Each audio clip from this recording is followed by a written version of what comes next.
Avant que le Saint-Esprit ne puisse se manifester, avant que nous puissions vivre une manifestation, le Saint-Esprit est celui qui nous accorde la capacité de commander le monde spirituel. Et il n'y a pas de spiritualité sans le Saint-Esprit. Je disais, c'est le Saint-Esprit qui nous donne la légitimité de pouvoir commander le monde spirituel.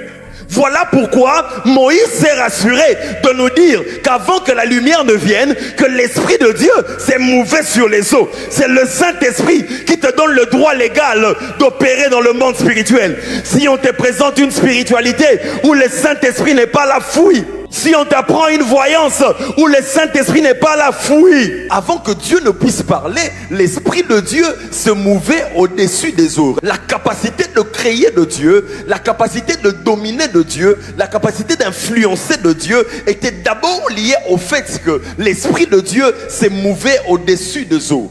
Et quand on parle de se mouvoir au-dessus des eaux, vous devez comprendre avec moi qu'on parle d'une habilité de se déplacer librement. Ça veut dire que l'Esprit de Dieu s'est déplacé librement sur les eaux. Quand on parle de l'habilité de se déplacer librement sur les eaux, on parle de la domination. Voilà pourquoi la Bible dit, voici je vous ai donné le pouvoir de marcher sur les scorpions. Parce que tu ne peux pas dominer sur ce sur quoi tu ne marches pas. Comprenez avec moi que les eaux est un univers. Et Dieu ne pouvait que commander les eaux parce qu'il avait déjà la capacité de marcher sur les eaux.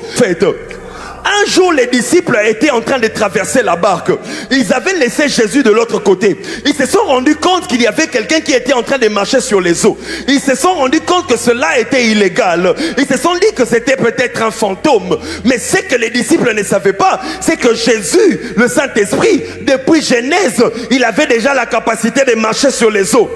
Ça veut dire qu'il avait déjà la domination des eaux. Parce que tu ne peux dominer sur un terrain que si tu marches dessus.